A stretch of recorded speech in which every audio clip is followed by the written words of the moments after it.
Os senhores podem receber na escola uma criança que se comporte como um verdadeiro retardado. Se imediatamente a julgassem débil mental, estúpida, investigassem-na com a psicologia experimental, procedessem a belos testes de memória e todo tipo de coisas que se fazem hoje nos laboratórios psicopedagógicos, dizendo por fim, segundo toda a sua disposição, a criança retardada deve ir para a escola dos débeis mentais. O mesmo para a hoje tão prezada escola para deficientes, então os senhores não conheceriam de perto a natureza da criança. No entanto, talvez essa criança, em especial fortemente predisposta à vontade, seja uma dessas crianças que, em idade posterior, transformará seu temperamento colérico em atuação enérgica. Porém, a vontade dorme por enquanto, e se nessa criança o raciocínio está condenado a manifestar-se apenas mais tarde, cabe-nos então tratá-la também adequadamente para que ela possa depois ser estimulada a realizar algo com empenho. De início, ela parece um autêntico retardado, que, no entanto, talvez não seja em absoluto, e é preciso que se tenha a visão necessária para despertar a vontade em tal criança. Isso significa interferir em seu estado de sono acordado a ponto de despertá-la cada vez mais, porque todo sono tem tendência a acordar, de forma que seu sono, enquanto vontade, que talvez seja bastante forte, mas esteja dormindo, desperte em idade posterior. Tal criança deve ser tratada apelando-se o menos possível ao seu raciocínio e à sua compreensão, mas sim, de certa forma, martelando-se algumas coisas atuantes sobre a vontade, fazendo-a andar ao mesmo tempo em que fala. Leve então a criança, não deverá haver muitas, para a frente da classe. Para as outras crianças isso será animador, e para essas será construtivo. E façam-na dizer frases acompanhando as palavras com movimentos. O, passo. Homem, passo. É, passo. Bom, passo.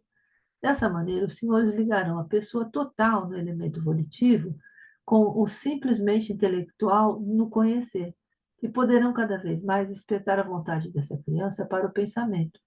Somente o discernimento de que no homem desperto já é preciso lidar com diversos estados de consciência, com a vigília, o sonho e o sono, nos conduzirá ao real conhecimento de nossas tarefas diante do ser humano em evolução. Cabe agora a seguinte pergunta: como é que o verdadeiro centro do homem, o eu, se relaciona com esses diversos estados? Será fácil respondê-la pressupondo-se a priori o que é indiscutível. O que chamamos de universo de cosmo, o que chamamos de universo de cosmo, é uma soma de atividades. Essas atividades se nos manifestam nos diversos âmbitos da vida elementar. Sabemos que nessa vida elementar reinam forças, como a força vital, que, por exemplo, está ao nosso redor. E entre as forças elementares e a força vital está entretecido tudo que, por exemplo, o calor e o fogo provocam. Basta pensarmos em tudo que o fogo provoca no ambiente em que nos encontramos. Em certas regiões da Terra, por exemplo, no sul da Itália, basta queimarmos uma bolinha de papel para que no mesmo instante comece a sair forte fumaça do sol. Por que isso acontece? Porque, mediante a combustão do papel e do calor, assim provocado, nós rarefazemos o ar nesse lugar.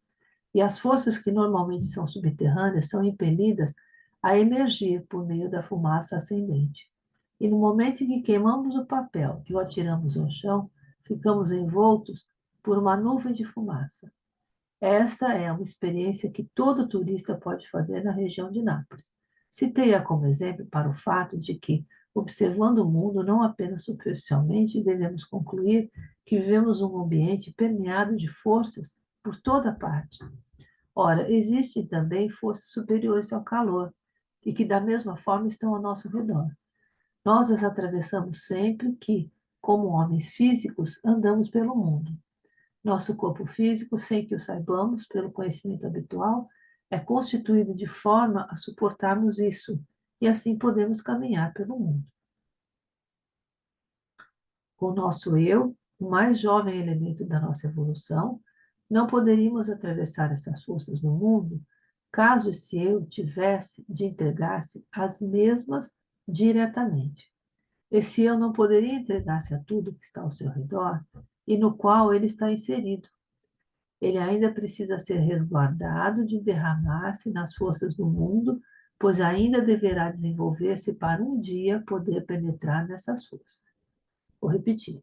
Ele ainda precisa ser resguardado de derramar-se nas forças do mundo, pois ainda deverá desenvolver-se para um dia poder penetrar nessas forças. Agora, ele ainda não é capaz disso, sendo por isso necessário que, para o eu plenamente desperto, não sejamos colocados no mundo real que nos circunda, mas apenas na imagem do mundo. Portanto, em nosso conhecer pensante, só possuímos a imagem do mundo, o que já indicamos do ponto de vista anímico. Observemos-lo agora também do ponto de vista espiritual. Na cognição pensante, vivemos em imagens. E sendo homens do presente estágio de evolução situados entre o nascimento e a morte, só podemos viver com o nosso eu plenamente desperto em imagens do cosmo, e não ainda no cosmo real.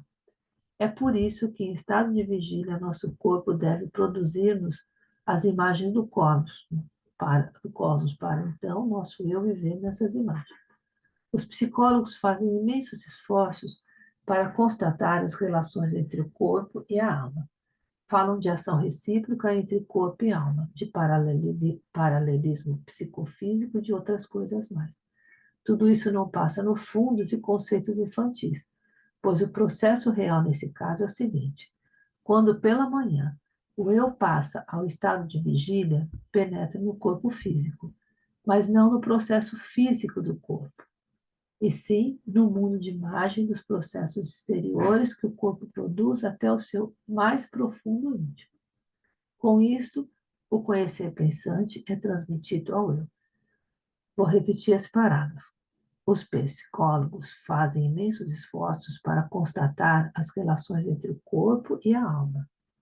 Falam de ação recíproca entre corpo e alma, de paralelismo psicofísico e de outras coisas mais. Tudo isso não passa, no fundo, de conceitos infantis, pois o processo real, nesse caso, é o seguinte: quando pela manhã o eu passa ao estado de vigília, penetra no corpo físico, mas não no processo físico do corpo, e sim no mundo de imagem dos processos exteriores que o corpo produz até o seu mais profundo íntimo. Com isto, o conhecer pensante é transmitido ao eu. No sentir é diferente. Aí o eu já penetra no corpo real, e não simplesmente nas imagens. Se, no entanto, durante essa penetração estivesse plenamente consciente, ele, tome isto agora animicamente, literalmente se incendiaria. Então, vou ler de novo. No sentir é diferente. Aí o eu já penetra no corpo real, e não simplesmente nas imagens. Se, no entanto, durante essa penetração, estivesse plenamente consciente, ele, tomem isto agora animicamente, literalmente se incendiaria. Se em seu sentir ocorresse o mesmo que em seu pensar, enquanto os senhores penetrassem com seu eu nas imagens produzidas por seu corpo, então os senhores se incendiariam animicamente. Não o suportariam, pois só sonhando, num estado de consciência obscuro, podem vivenciar essa penetração representada pelo sentir. Somente no sonho suportamos aquilo que no sentir acontece de fato em nosso corpo. E o que sucede no querer só podemos vivenciar enquanto dormimos. Seria horrível se na vida cotidiana tivéssemos de compartilhar tudo o que ocorre em nosso querer. Os senhores sofreriam uma dor mais terrível, por exemplo, caso, o que já indiquei, realmente tivessem de vivenciar como são usadas suas pernas, ao andarem, as forças ministradas ao organismo por meio da alimentação. Já é sorte que não experimentem, ou melhor, que só experimente dormindo, pois experimentá-lo acordado significaria a maior dor imaginável. Os senhores compreenderão, portanto, que eu agora lhes caracterize a vida do eu durante o que, na vida habitual, se denomina estado de vigília, abrangendo, pois, vigília plena, vigília onírica e vigília dormente, que eu caracterize aquilo que o eu enquanto vive no corpo em estado vígio habitual, experimenta de fato na realidade. Vou ler de novo. Os senhores compreenderão, portanto, que eu agora lhes caracterize a vida do eu, durante o que, na vida habitual, se denomina estado de vigília, que eu caracterize aquilo que o eu, enquanto vive no corpo em estado vígio habitual, experimenta de fato na realidade. Esse eu vive no conhecer pensante enquanto desperta no corpo. Aí está plenamente desperto. Porém, vive aí somente em imagem. De forma que o homem, em sua vida, entre o nascimento e a morte, caso não realize os exercícios indicados em meu livro, o conhecimento dos mundos superiores, vive continuamente apenas em imagens através de seu pensar cognitivo. Então, o eu, despertando, penetra nos processos que condicionam o sentir. Viver sentindo. Aí não estamos plenamente despertos, e sim sonhando despertos. Como vivenciamos, afinal, aquilo que perfazemos sentindo no estado onírico de vigília? Vivenciamo-lo de fato naquilo que sempre se denominou inspirações, representações inspiradas, representações inconscientemente inspiradas. Esse é o foco de tudo que no artista ascende dos sentimentos à consciência desperta, sendo nesse foco experimentado pela primeira vez. Aí é experimentado, primeiramente, tudo que no homem desperto ascende muitas vezes à consciência vígil como ideias, transformando-se depois em imagens. Tem uma ilustração que eu vou ver aqui, o que ele coloca aqui. Essa é a sexta conferência.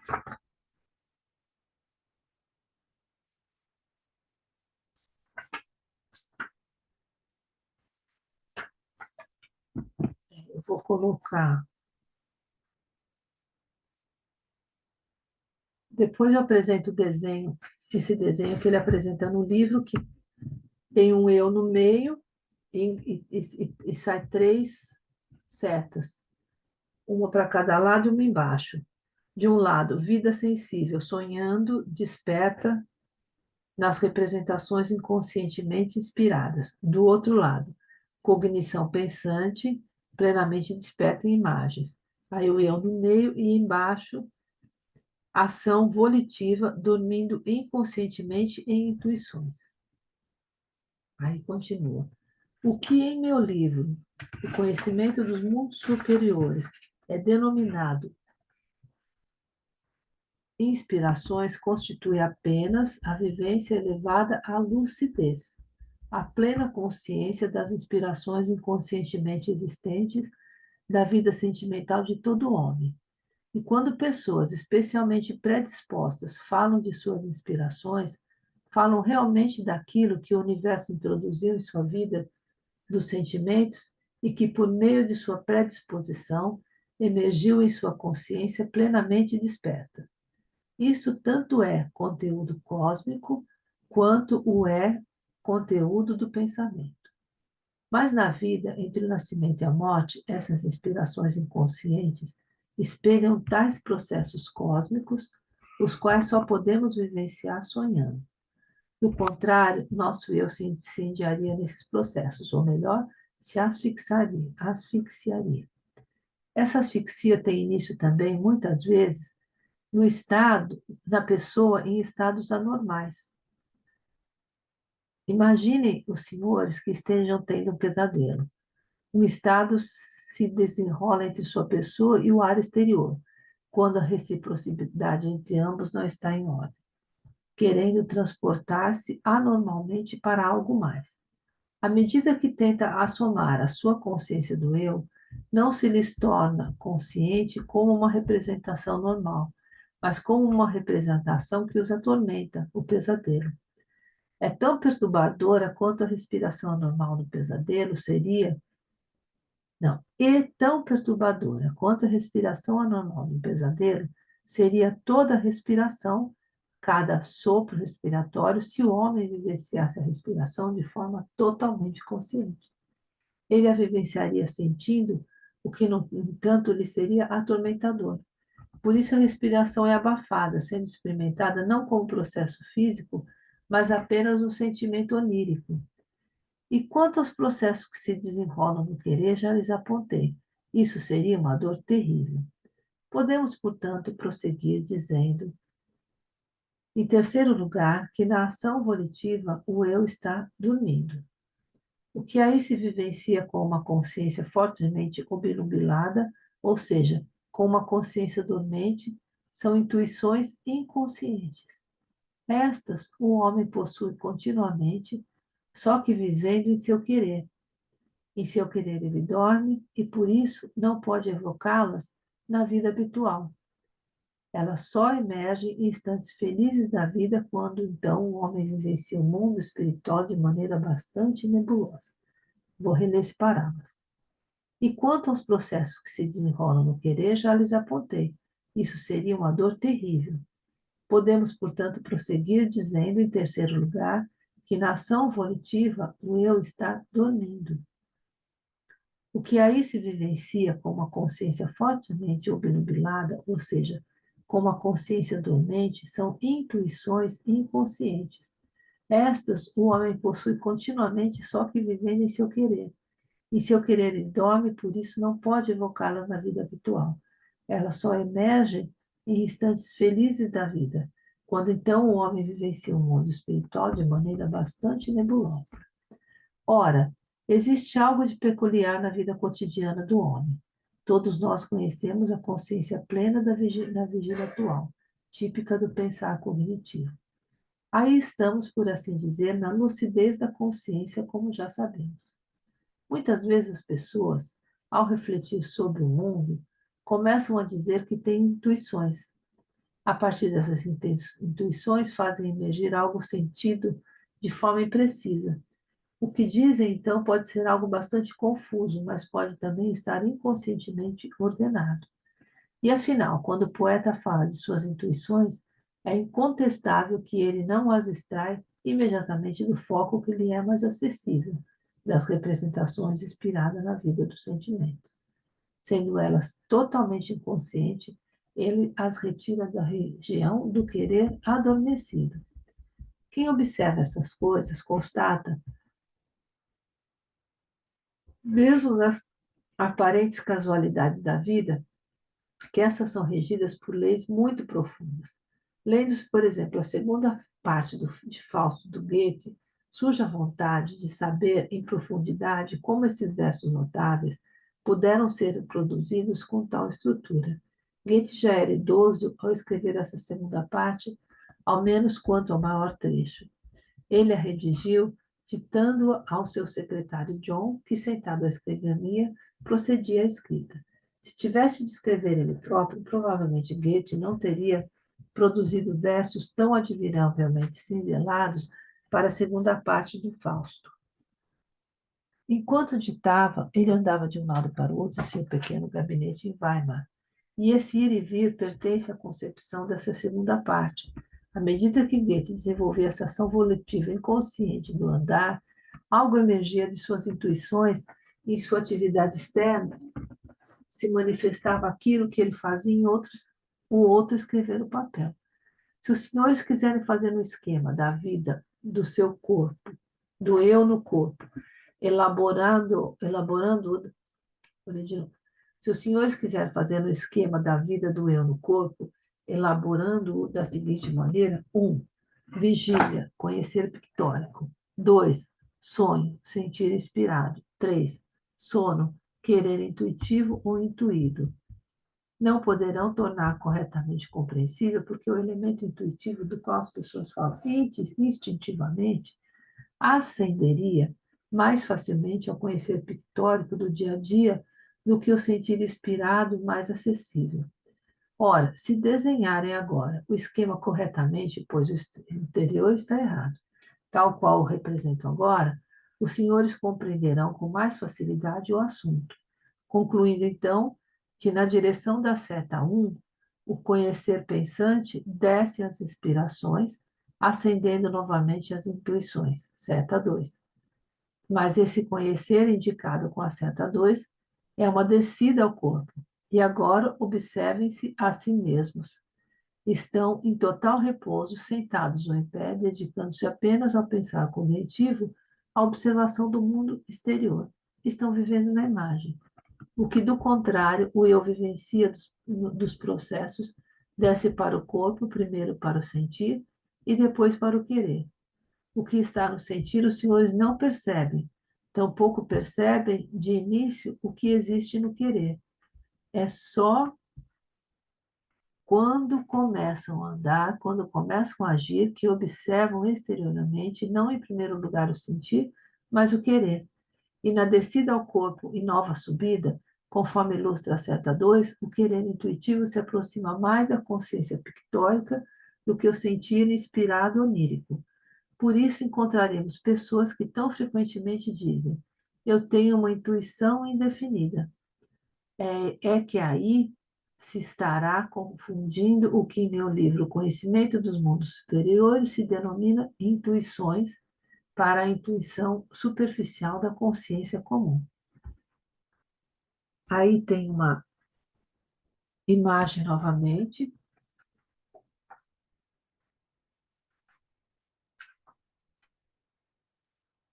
que é um círculo separado em três, e tem o número 1, 2, 3.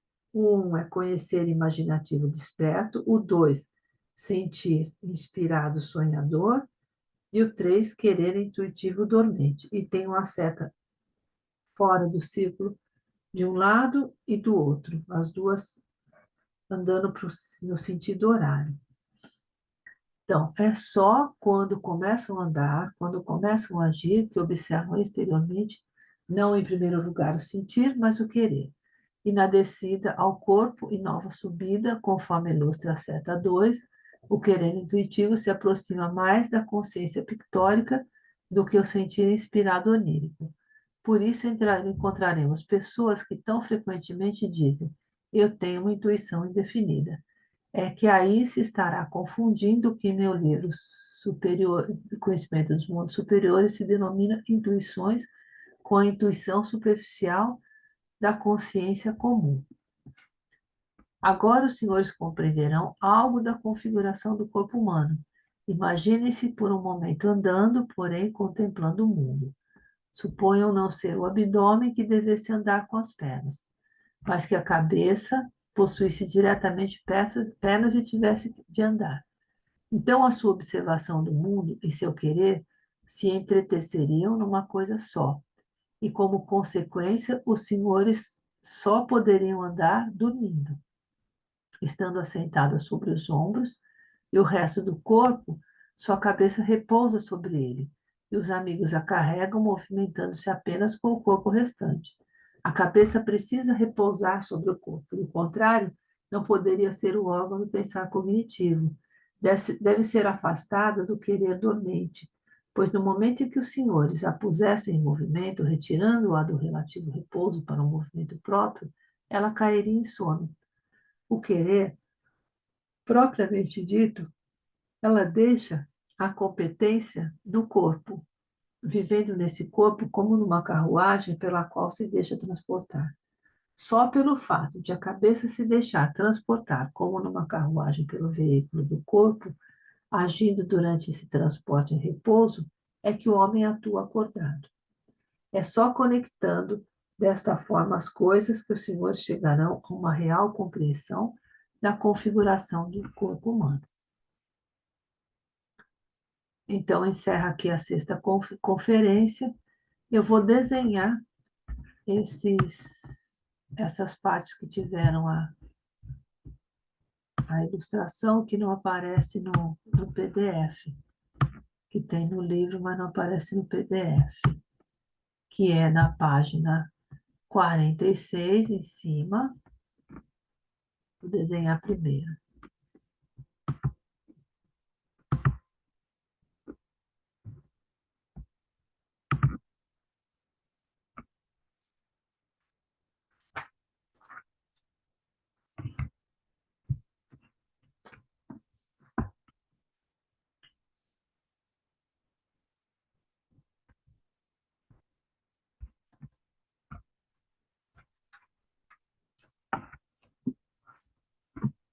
Então, tem uma seta para cá, outra seta para cá e uma para cá.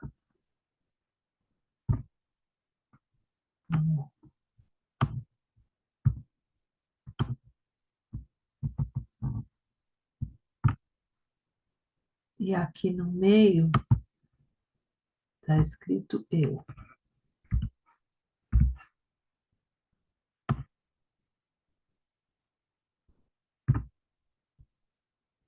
Aqui está escrito vida sensível,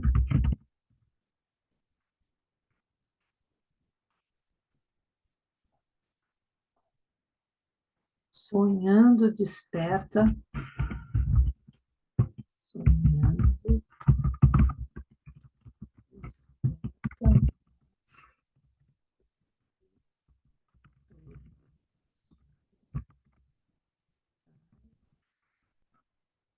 Não, as representações inconscientemente inspiradas. Inconsciente.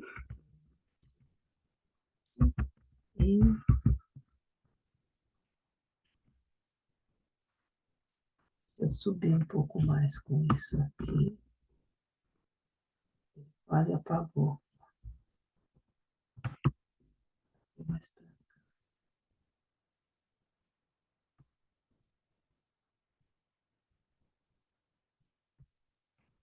E do lado de cá é um outro texto que diz cognição pensante,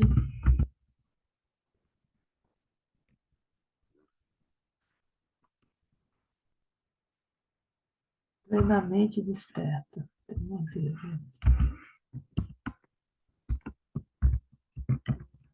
Desperta em imagens.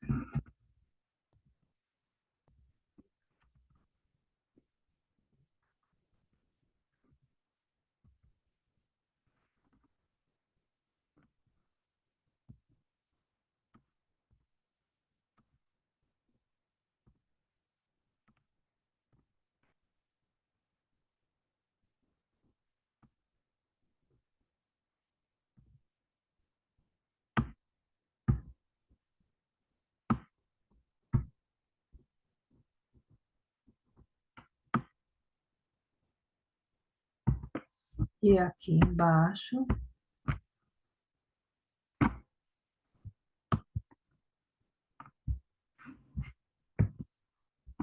ação volitiva,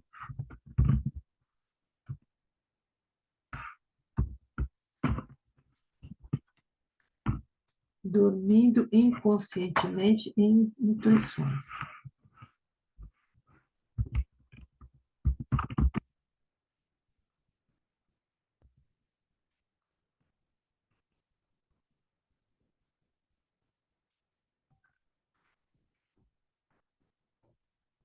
Então, essa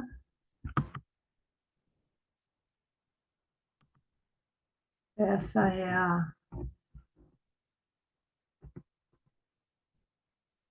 o primeiro desenho. Eu vou fazer outro agora.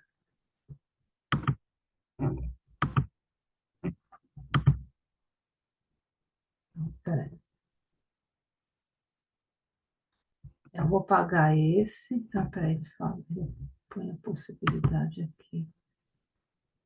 Eu vou preencher aqui.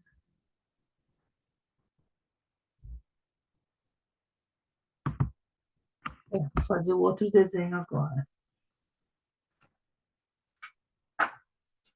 Que é um círculo. Não sei se ele tem círculo aqui, se ele desenha assim, círculo.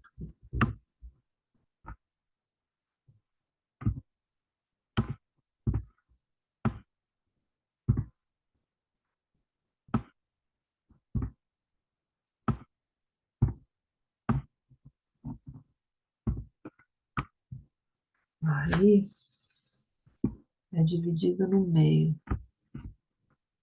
Agora é um risco.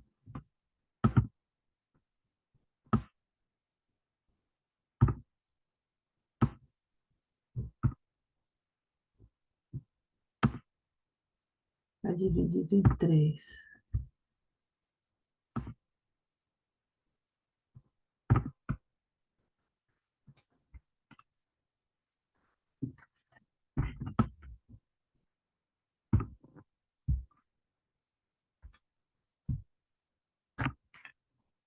Aí aqui tem o 1.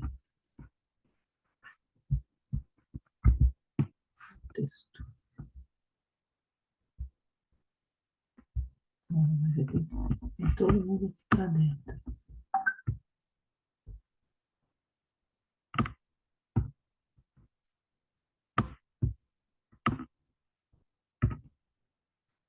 Aqui é o 1.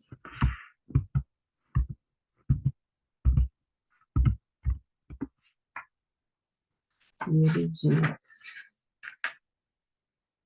conhecer imaginativo e desperto. Então,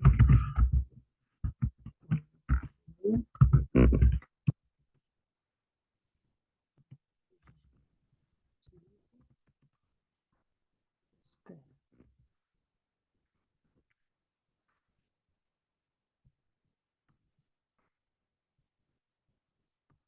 Aí tem o 2. Aqui tem o 2.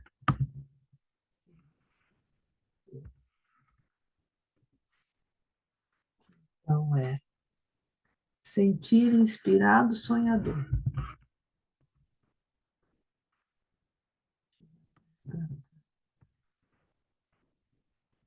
Sentir.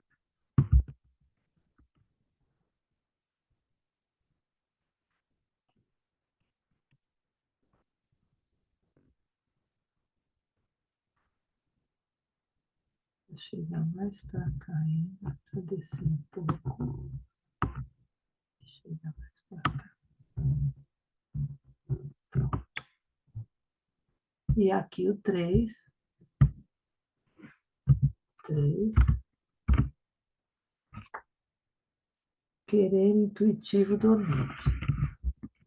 Querer intuitivo. Então, esse é o desenho que está.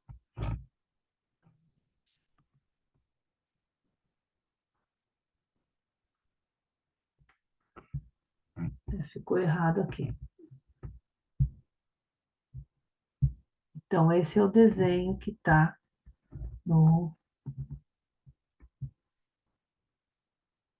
livro. Então, vou parar por aqui. Por hoje é só.